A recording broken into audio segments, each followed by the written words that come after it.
Well, hello everybody. Can I welcome you to this session on the role of the Chief Privacy Officer, Chief Privacy Officer is a term particularly that's used, I think, in the US, but also more widely, but in Europe the term is perhaps more often Data Protection Officer, Data Protection Official, Information Rights Officer, but we're all talking about the same thing. It's the in-house data protection official. I'm David Smith. I'm the Deputy Information Commissioner from the UK, so I'm a regulator. We have an expert panel here who I'll leave our moderator to introduce to you in a few moments. It will be a participative session. Yes, there'll be questions to the panel, but we will look to you to answer, to pose those questions as well. So, while we go through the introductions and the first presentations from members of the panel, plenty of time to think of points that you'd like to raise, perhaps particularly those of you who are privacy officers yourselves. I mean, it's a very topical issue at the moment.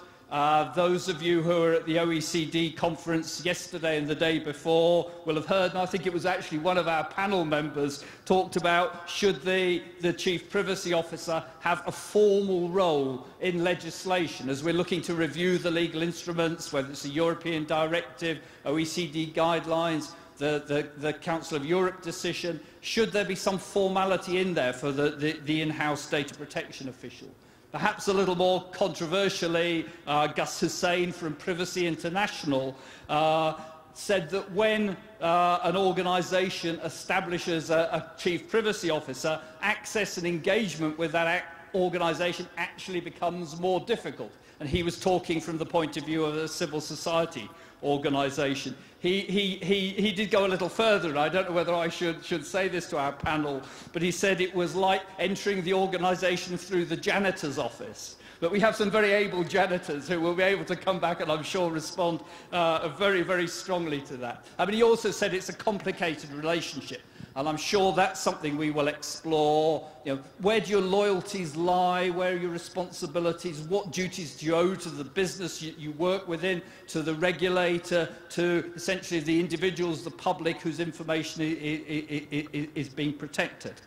And that's a question I'm particularly interested in. But as a regulator, I'm also interested in how you see the relationship between the Chief Privacy Officer or the Data Protection Officer and the regulator. What can we do to support you? We do have common aims, at least to a point, because we're all about achieving better privacy protection. So, yes, you're the agent in the business. How can we support you? What do you look for from the regulator?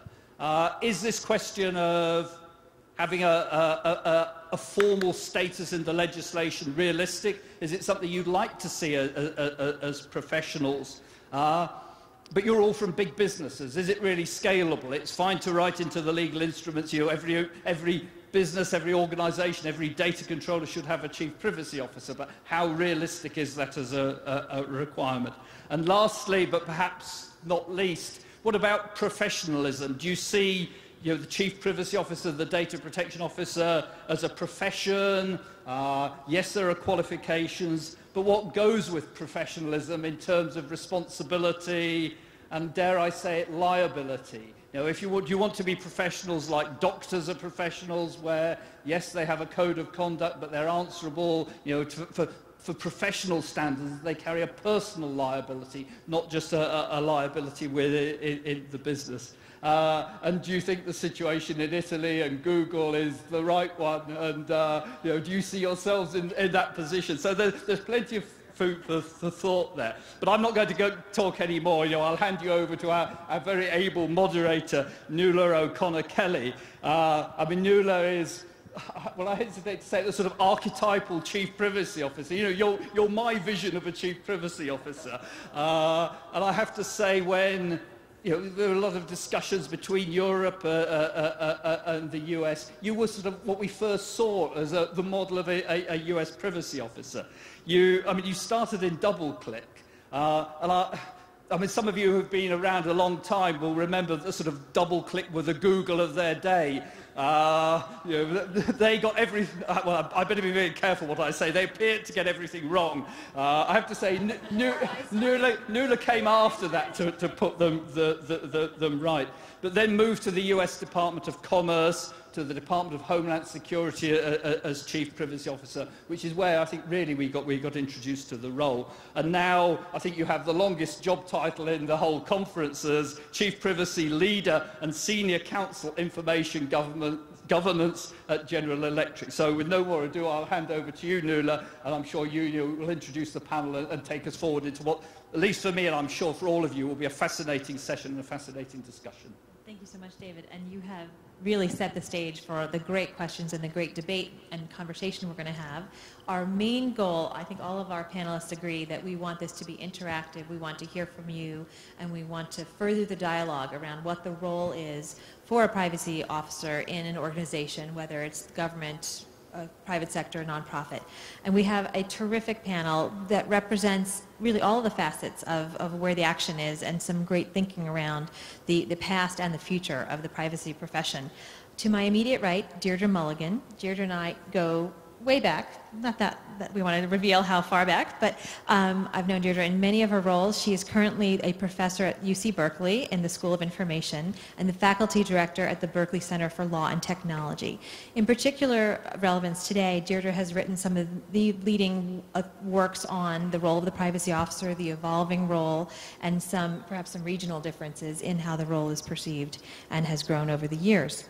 To her right, Gabriella, the Corporate Data Protection Officer at Deutsche Post DHL. Gabriella is a known author and speaker in the subject of data protection, but notably for today's discussion is a member of the board of the German Association for Data Protection and Data Security, the GDD. To her right, Mary Ellen Callahan, another dear friend and the current Chief Privacy Officer at the U.S. Department of Homeland Security, where Mary Ellen serves as also the FOIA, the Freedom of Information Act officer, is that right? And leads a terrific team, some of whom I know very well. And before that was a partner in data protection at Hogan & Hartson, now Hogan Lovells. And we worked together many, many years ago when she was outside counsel to DoubleClick.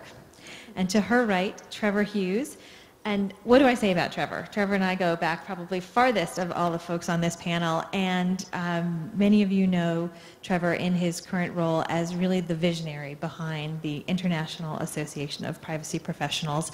No one could have foreseen, I think least of all Trevor, how much that organization has grown and the impact that it's had. It is now 7,000 members, and the number of accredited certified information privacy professionals is 3,500 worldwide, with outposts now as far away as Australia, New Zealand, Canada, the US, Europe. We are growing by the day. I happen to serve as chairman of the board this year, so we've gotten to work together a lot this year. But Trevor, as you all know, also was at Engage many, many years ago, and so knows the role of the privacy officer as one who's lived it in the early days.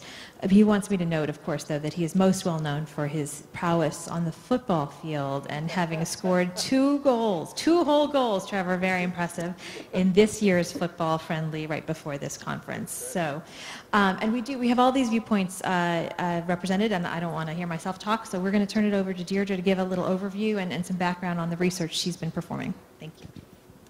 Good afternoon. It's a pleasure to be here. So I was asked to provide some information based on a research project that I've been undertaking with a colleague of mine at UC Berkeley in the law school, Ken Bamberger, who's also here, looking at how corporations conceptualize and operationalize privacy.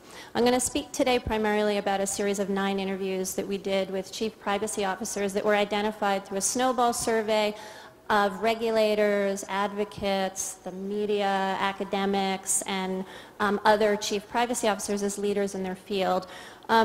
We, over the summer, began the process of turning this into a comparative project, and we undertook a series of interviews in France, began a series of interviews in the UK. This fall, Colin Bennett from Canada is going to be working with us to do a series of interviews in Canada, and we are looking to do some in Germany in the coming year, and hope to expand from there. we chose to interview chief privacy officers, data protection officials, CILs, because they provide a very nice window into how companies operationalize privacy. And we're particularly interested in looking at how external and internal factors influence what they do. So I want to summarize very briefly, there are two very long papers that I would love you all to read and download from SSRN. However, to summarize, two of the characteristic features that all of the firms that we interviewed and that this cohort of 9 interviews that were consistent across them were quite interesting. One was that all of these firms had a relatively powerful and autonomous CPO at the top level of firm management, and I want to unpack that. So on the power, what I mean is they were either located in the C-suite themselves, or they were a direct report to someone who is within either the C-suite, or some of them are actually direct reports to the CEO. They had some form of formal reporting to the board of directors. Some of them actually spoke with the board of directors, some of them several times a year, quarterly. And so that they sat in not just on kind of compliance-oriented activities, but these were people who were involved in strategic decision-making within the firm, participating in questions about where to open new businesses, how to enter emerging markets, etc. This was not privacy as a legal issue. It was privacy as part of kind of strategic decision-making. Autonomy. So these CPOs, it was very common for them to talk about being hired or being brought in and saying, we don't know what a good privacy program is, but we want to have the best one, right? And so there was a very deep reliance on the CPO as a professional. In the US, our research showed that this was in part because of the ambiguity of the legal environment. We have a legal environment, as many of you know, that tends to be patchwork and piecemeal, but also tends to be quite evolving in sometimes very unpredictable and erratic ways. As a result, the CPOs that we interviewed spent somewhere between 30 and 50% of their time engaged with external stakeholders in an ongoing dialogue, basically an attempt to try to figure out where the wind was blowing, right? And so this meant that they had kind of regular contacts. These are informal settings at the Federal Trade Commission, in informal settings, in information sharing organizations, certainly in IAP, regular attendance at things like Computers, Freedom and Privacy and the Privacy Law Scholars Conference. And as boundary spanners, trying to kind of be an interpreter of the external environment so that they could play that strategic role in guiding firms in this very kind of tumultuous and unpredictable environment. So those are kind of the pieces of kind of the power and autonomy of the CPO. The second was about the operational aspects that they put in place to try to manage privacy on a very day-to-day level. So they embedded these architectures that were really intended to distribute privacy decision-making throughout the firm units, most notably in 2 different ways. One was including privacy in kind of broader risk management activities, and they did this, again, in 2 ways. Privacy was embedded within business unit structures. This meant placing accountability for privacy, for meeting privacy objectives, for participating in establishing privacy policy within specific business units or within specific operational units with high-level business unit managers, sometimes generally senior executives. This was viewed as very important by the CPOs because it meant that the same person who was responsible for performance and productivity was also responsible for privacy, and that was both a very important signaling that the CEO, the board of directors, took this responsibility as something that was on par with these other objectives. It was also very important because it meant that it was an auditable attribute, and every single organization that we spoke with, privacy was part of their audit. Internally, several of the organizations we spoke with actually have external audits as well, in which privacy is something that they help to embed within that audit. In placing this distributed accountability, of course, one has to figure out how you integrate privacy responsibility in a meaningful way. You can't hold somebody accountable for something that they're not really equipped to deal with. So while all of the CPOs had a central staff who were the key participants in kind of establishing firm-wide policy, conducting educational activities and outreach, engagement with external stakeholders, etc. They all relied on a staff of embedded experts.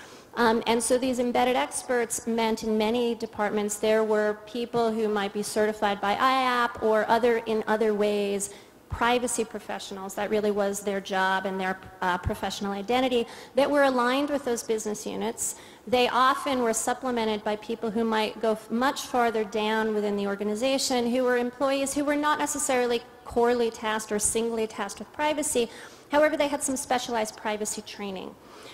These people were further empowered by workflow documentation, design documentation, technical tools that helped raise red flags. And so kind of at the lowest level, this model would be used for what I would think of as kind of a issue spotting if you went to law school, right?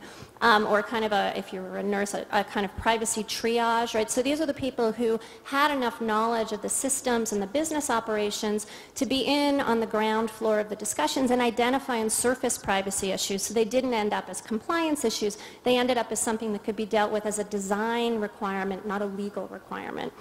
At the highest level, as I said, these are kind of full-bore privacy experts who were able to develop privacy policies that were operationally tied to those business units in a way that the kind of general firm policy, of course, never could be. And so I'm going to stop there, but that gives you some sense of some of our findings. And now we'll hear from Gabriella on her role at the company and some thoughts about that. Okay, thank you. First of all, I also want to thank our organizers of this conference for inviting me and for hosting this conference in such a successful way. I'm pleased to be here and speak on the role of the privacy officer. And one other preliminary remark to start off with, I really think by looking in the audience, so it's hard to see against the light here, that luckily we don't sit here to discuss any longer the question if it is necessary to have a role as a privacy officer or chief privacy officer, but rather how, where, and to which extent or what extent the role should be defined. And I think this itself has to be regarded as a great success and a great development. My conclusion I would like to leave with you up front is I think there are two basic approaches regards the role of the privacy officer. One is a regulatory one, we've heard of already a little bit, and the other one is perhaps a more management oriented one. It depends on the culture, on the legal background you're coming from which starting point the role of the privacy officer was developed. My personal experience is that probably a combination of both best fits to the role. And coming from a country which clearly has taken the regulatory approach with a very defined scenario and requirements for privacy officers and if they are in the same functions also for chief privacy officers, we have experienced that working in a group of companies which are with a size like Deutsche Post DHL, we have around 500,000 employees all around the world in about 220 countries.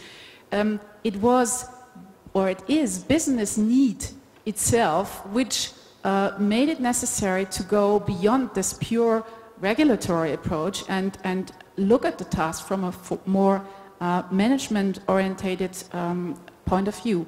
And this doesn't mean that in any case we get away from the legal requirements or we don't consider them as serious anymore. It rather means that we have to integrate this regulatory requirements into our management processes and thereby developing a data protection management approach, which then as an overall objective leads to a full integration of data protection management in all business processes. By doing this, I think one can find also a very good way to raise the awareness and attention and approval of top executive management, because if you do this, then data protection management comes much closer to other areas of management, as we've just heard, like risk management, like audit, and other related areas. And that makes it much easier to discuss your resources, your processes, your ideas.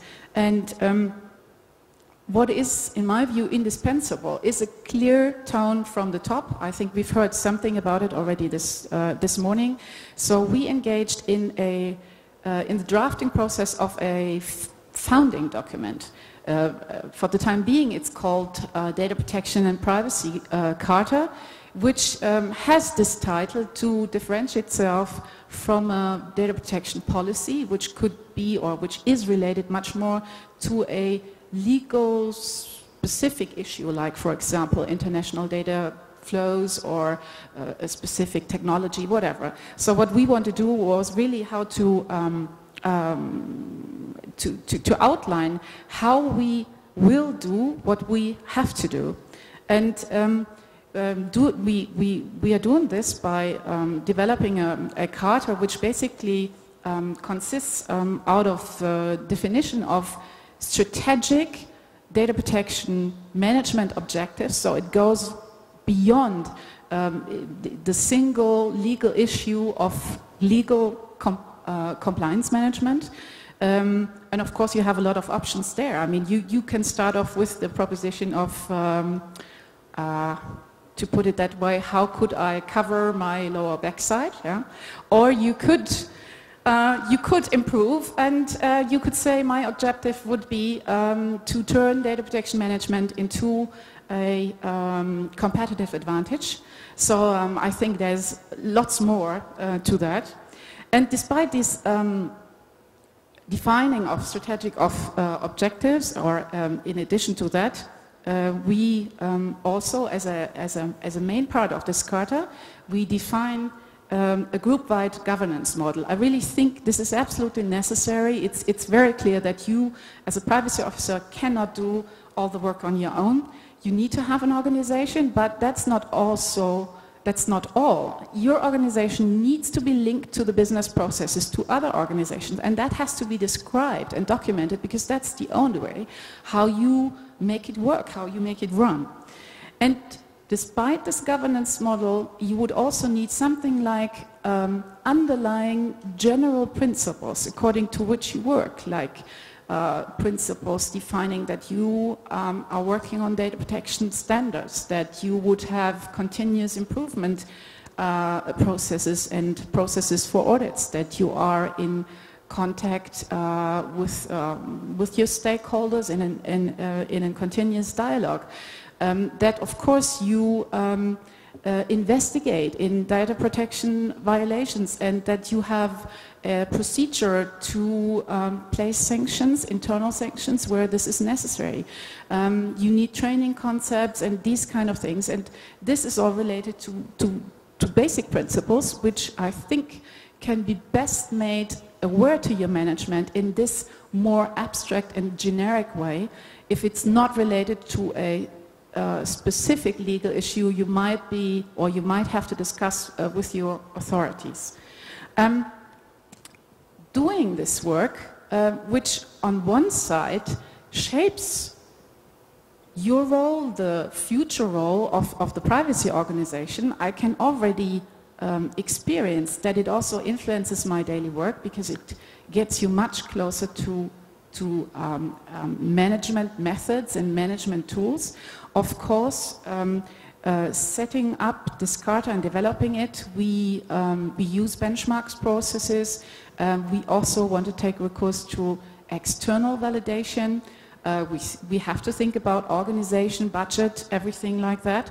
So also this, from the point of the top management, makes it much more acceptable to think about these ideas, because you get away from the strict regulatory legal discussion and much more in this management risk-oriented process. Yeah, I think overall this is a twofold way. Still having a regulatory approach to the role of the privacy official is a good way as a backbone. It's a good starting point. It secures, or it could help to secure, an independent role of that function, and therefore I appreciate very much the efforts the German legislator has taken here.